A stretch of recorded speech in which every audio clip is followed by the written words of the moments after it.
Hey there, it's Tomo here. So I am doing today a tutorial about how to effectively utilize the dynamic lighting features in Roll20. So the maps I've been creating currently, this is one of them. They are designed for use as reference material, but also I wanted them to be usable in Roll20 and other sort of virtual tabletops. So they've been designed with that in mind as well. Now, the reason I'm doing this particular video is I've had a lot of experience with people using Roll20 and they're using it as the GM, and they have difficulty utilizing the dynamic lighting in the way that it's supposed to be used. And really, I just wanted to show that it's actually fairly simple. However, there are lots of fiddly little buttons and switches and dials and things which need to be correctly tweaked in order for things to go smoothly. And there are issues where, if they're not set up correctly, then you can accidentally reveal things that you don't want to, and the players will be able to see all the nasty, creepy crawlies that you have waiting around the corner for them, which we obviously don't want. So, there's a couple of basic steps to go through. So, really, the three sort of main areas you need to focus on are the following. So, first of all, there's the dynamic lighting layer. So, as you can see at the moment, this is blank. Okay, but the dynamic lighting layer is where you will draw all the lines that will basically that you want to block line of sight. So any walls, any doors, any large rocks, any bits of stone, anything like that where you want the players to not be able to see past. This is where you set them up. So, and we'll go into that later on. So that's the first. That's the first part. The second part is probably most importantly of all your page settings. So any page in which you want to utilize dynamic lighting, you will need to set up using these tools here. And we'll go in specifically as to how they work in a little bit. So that's the second part, is your page settings. And then last but not least is your token settings. Okay. So to break it down, really, there's the three basic pillars are what your players can see. Okay, so what the tokens can see, the map where you want them to see that, and then the page settings is how specifically that works. So that's the easiest way I can explain that. So if it's not clear, I apologize. But hopefully we'll go into detail now. So when you have your battle map, so we have our party outside a sort of fortified encampment on a hill, and you can see there's lots of nasty goblins inside.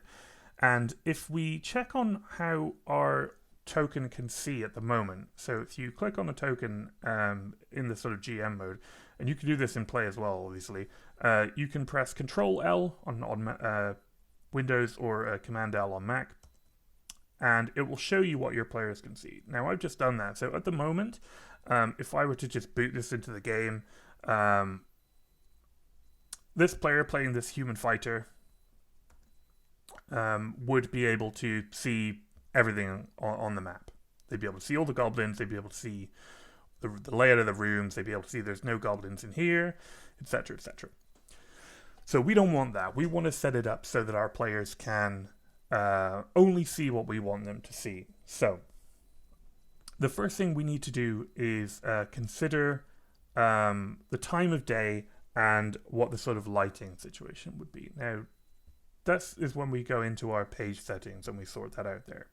So let's go through these settings one by one. So Fog of War is the standard way that you would use revealing without using dynamic lighting.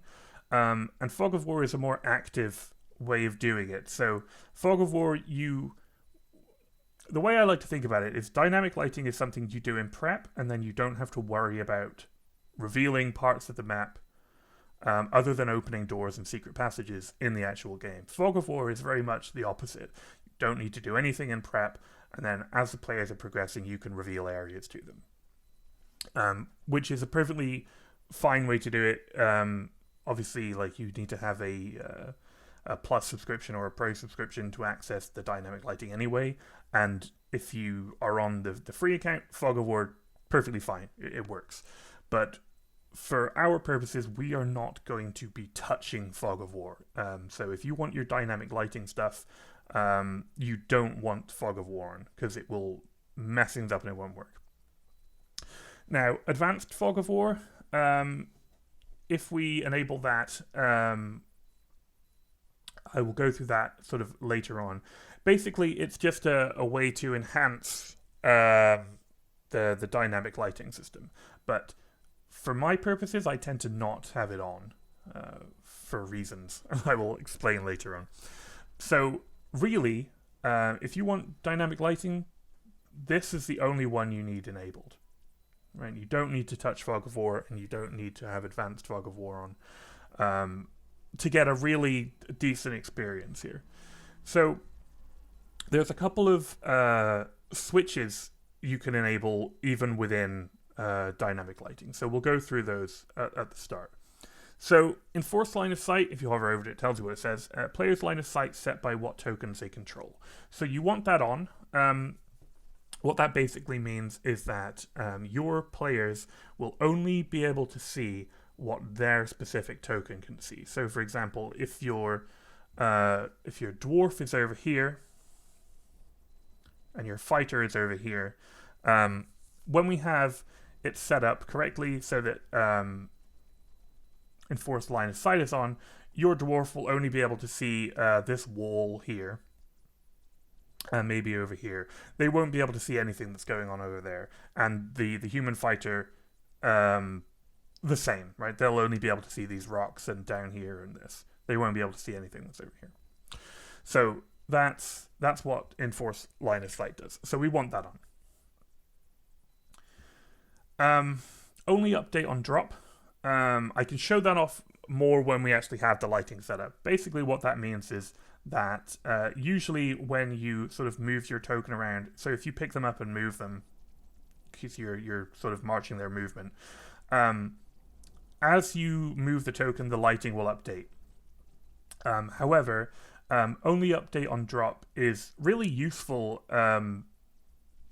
for example, say your party gets captured in a dungeon by some nasty goblins, and the goblins take them to the prison somewhere deep in the dungeon, and they're unconscious on the journey, and you don't want the players to know the route that they've been taken. You can turn only update on drop on, and what that will do is that will make it so that as the tokens are being dragged, the lighting won't update, and then when they get placed in the prison, then everything will render, and they can see that they're in a prison. So that's what that's for.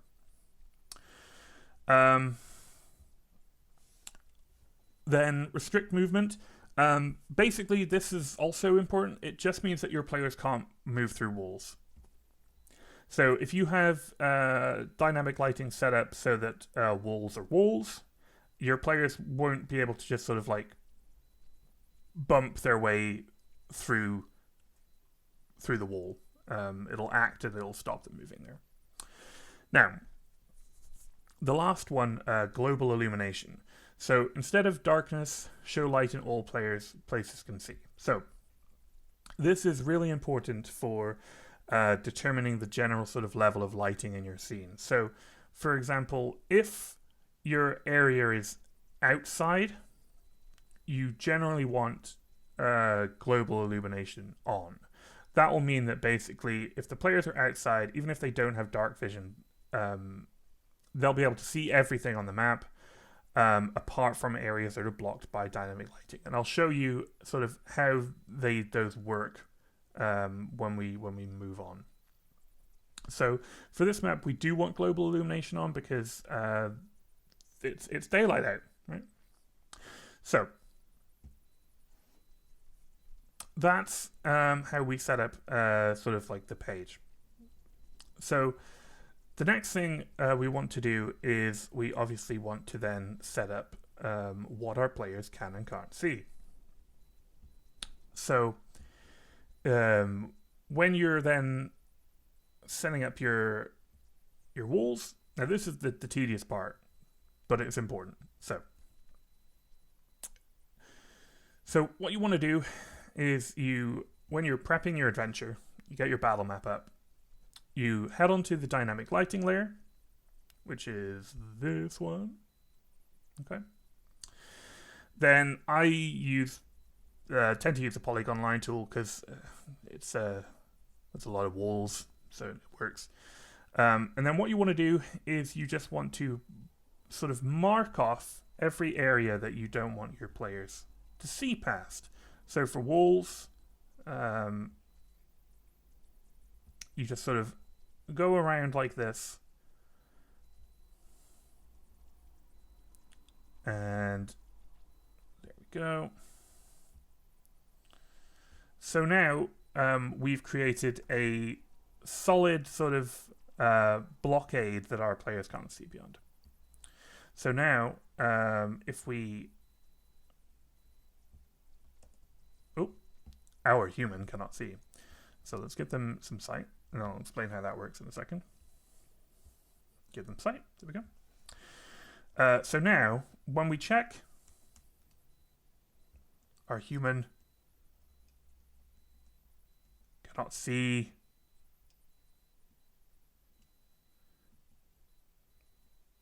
past. So I think I got only update on drop on, so let's take that off.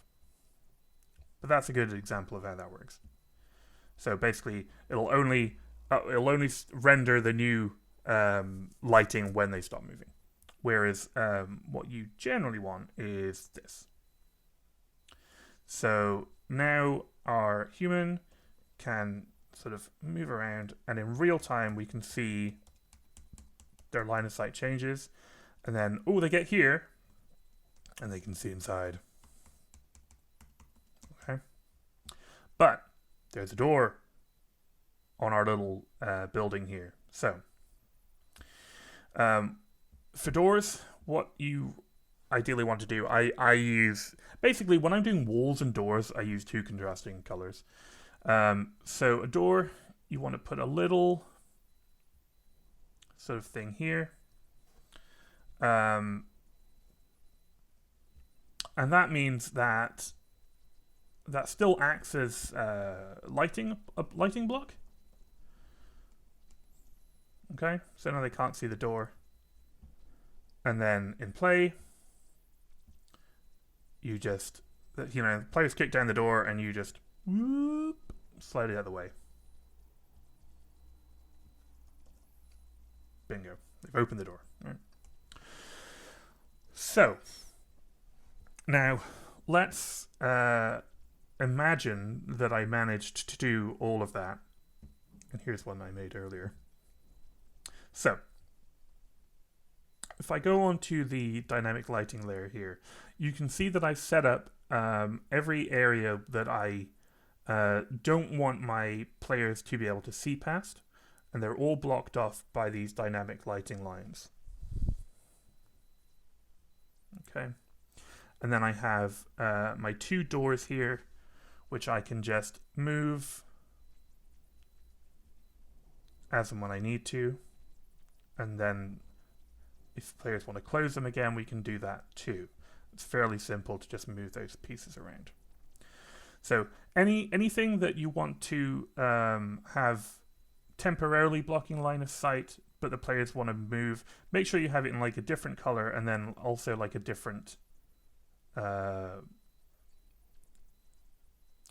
different segment to the walls, because otherwise you'll have to just sort of like, say, oh, there's a secret door here, and you have to manually move them through, and they can't see. And so yeah, always make sure you have stuff set up like that. So we've set up the page settings, and now we want to make sure that our players can see what we want them to see. So when you go into your tokens here, there's a couple of settings. So your players, you always want them to have sight. If they don't, this is what they'll see when you boot them into the game. They'll just see black. So they need to be able to see. So you set them up so that they have sight. Now, the emits light setting is good for a couple of different purposes. So the first thing it's useful for is setting up characters with dark vision. So our human fighter does not have dark vision. They cannot see in the dark, so they need to rely on sunlight or torches or lanterns or magic light in order to see in the dark. So our dwarf, however, does. Our dwarf can see in the dark. So to replicate this, what you do is you have your token for your player character that can see in the dark to emit light that other players cannot see.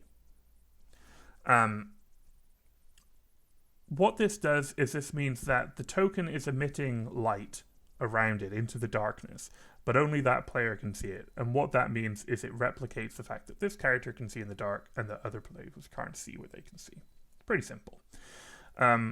So if I turn off global illumination, we can show sort of how that works.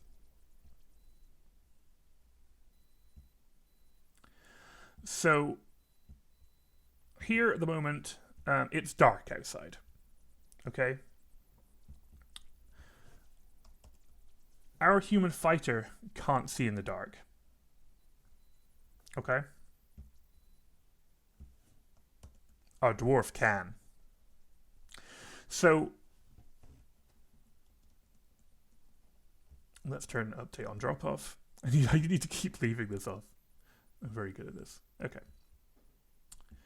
So our dwarf,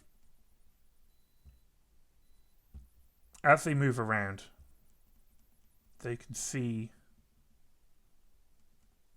up to a range of 60 feet. Okay? Without the use of light.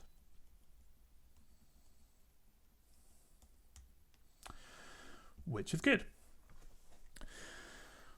Now, our halfling also can't see in the dark. However, they are carrying a torch.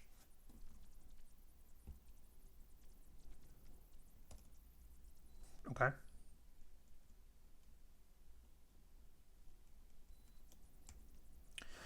So,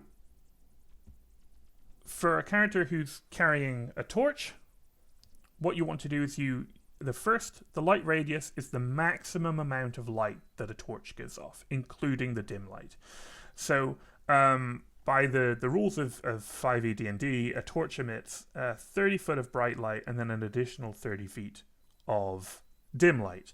So that's 60 feet of light in total, 30 of which is dim. So what we do is we set the total amount here. So 60 is the total amount of light, and then 30 is the amount of that light that you want to be bright. Or, to put it in a way that it says in the game, in Roll20 rather, it's the start of when that light becomes dim.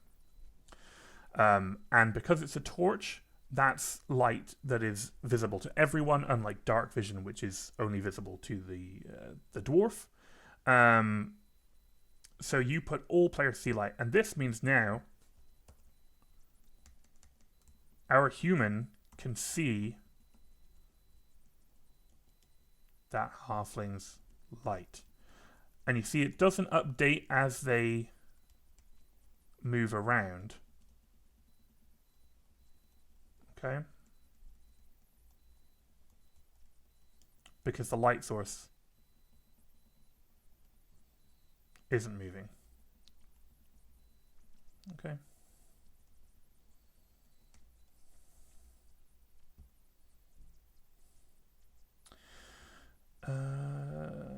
Okay. So now we have it so that we know what our players can see, what they can't see, we know how they can see it, etc. So at the moment, so our halfling can see the door here. Can't see in. All we do, your halfling goes up to the door, opens it, and then you reveal what's inside. So then what will happen is our halfling's light will bleed in, and they're like, oh no, there's goblins in there, and then you roll initiative and you have a fight. Okay. So nothing untoward is revealed. Your players can only see what they can see. And because we have restrict movement on, I'm pressing up here, but they can't move through that wall. So your players aren't going to like GDQ clip through the wall. You can still move them if you need to. Okay. So that's the basics of how to set up a map. Now let's have a look at a different sort of setting here. So here we have the interior of a dungeon, and if you look here, I've set up dynamic lighting the same way. Okay, so all my outer walls are covered in these red bricks, or red lines rather, so that your players can't see beyond them, and then all my doors and my secret passages, okay, I have set up like that. So that's how the dynamic lighting layer looks. Let's have a look at the page settings for this one. And let's drag the players over there. My players that don't exist. I'm the player, but there we go. So inside, you don't want global illumination because it's dark inside. It's a dungeon. There's no natural light. We have only update on drop off. We have enforced line of sight, and we have restrict movement. We don't have fog of war or advanced fog of war on. Okay. So with that set up, you generally won't have to do much in the way of changing lighting, or all you really need to do is open doors, and then the players can find their way around themselves. So again, here the player playing the human fighter is in complete darkness. They can't see. The dwarf has dark vision up to 60 feet. Okay, so they can find themselves around.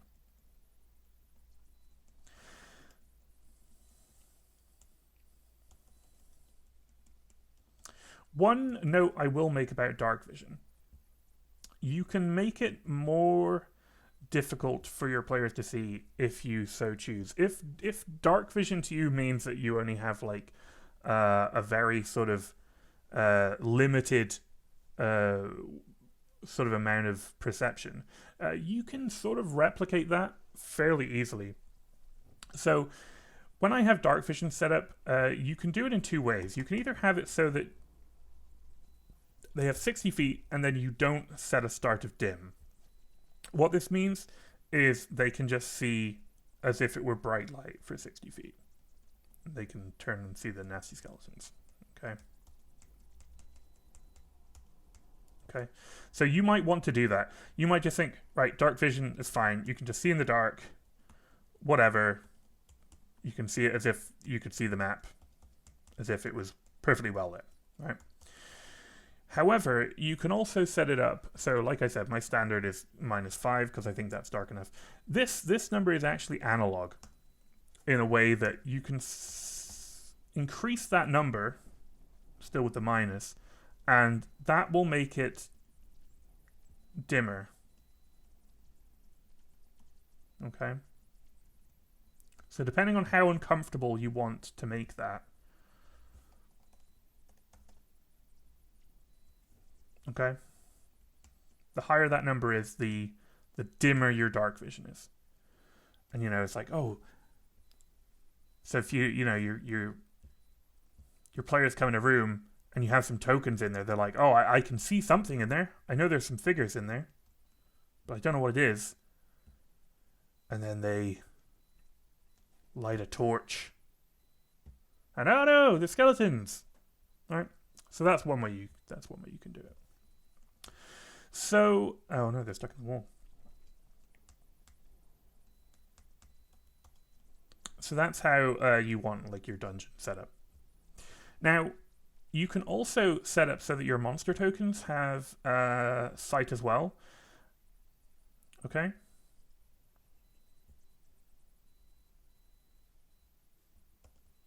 And this way, you can then, on the fly, check what your monsters can see as well. Okay? So if you have a monster lying in wait here, poised with a trap, you can sort of see that when your player comes to this point here, because that's where they can see. The moment your players get there, you can have them activate a trap or throw a spear and roll initiative. Okay, so you can do the same thing with your monsters to check what they can see. So the last thing I want to show you really is just how advanced Fog of War works. So I don't use this generally. I stick to dynamic lighting, and I've basically showed you everything about dynamic lighting that hopefully will get you on track. But I feel it would be remiss of me to not talk about advanced Fog of War. So at the moment we just have dynamic lighting on, force line of sight, restrict movement, and it's a dungeon, so we don't have global illumination. And our friend here has dark vision. Okay, players cannot see light. So as our dwarf here is walking through the dungeon, you'll notice that they can only then see the areas directly that their character can see. Okay. They can't see areas where they've been. Now that's what Advanced Fog of War is for. So, hopefully this works, because it's very fiddly. So if we turn Advanced Fog of War on, and you want dim light reveals, and we have to have all tokens reveal on for the GM. It just means that basically when you're in the GM mode, you can actually see this working. What this means is then, so the dynamic lighting is still working. What it means is that as the players are moving, they have a sort of grayed out, dim area of what they've seen. Okay. And they reveal tokens as normal.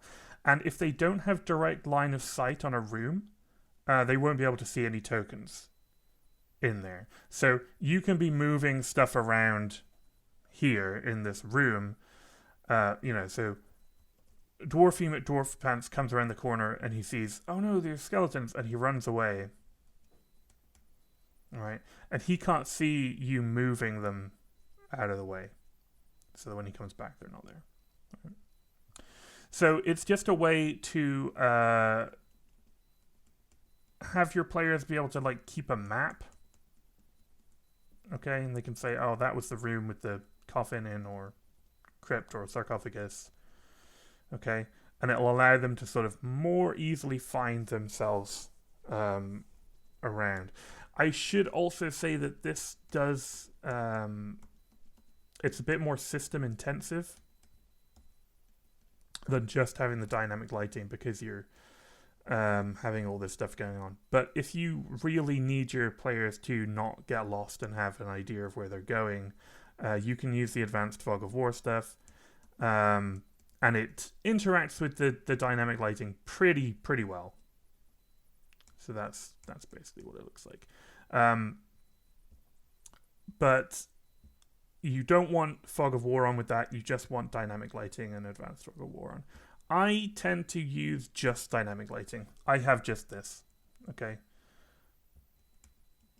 And then I expect my players to be able to find their own way around and remember where they came from. So yeah, that's it. That's the dynamic lighting tutorial.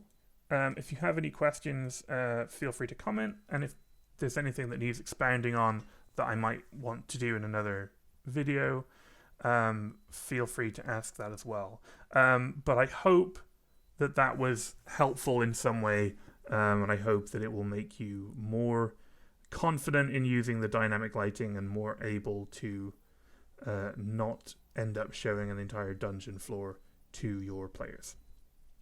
Cool. Thank you very much. And until next time, peace out.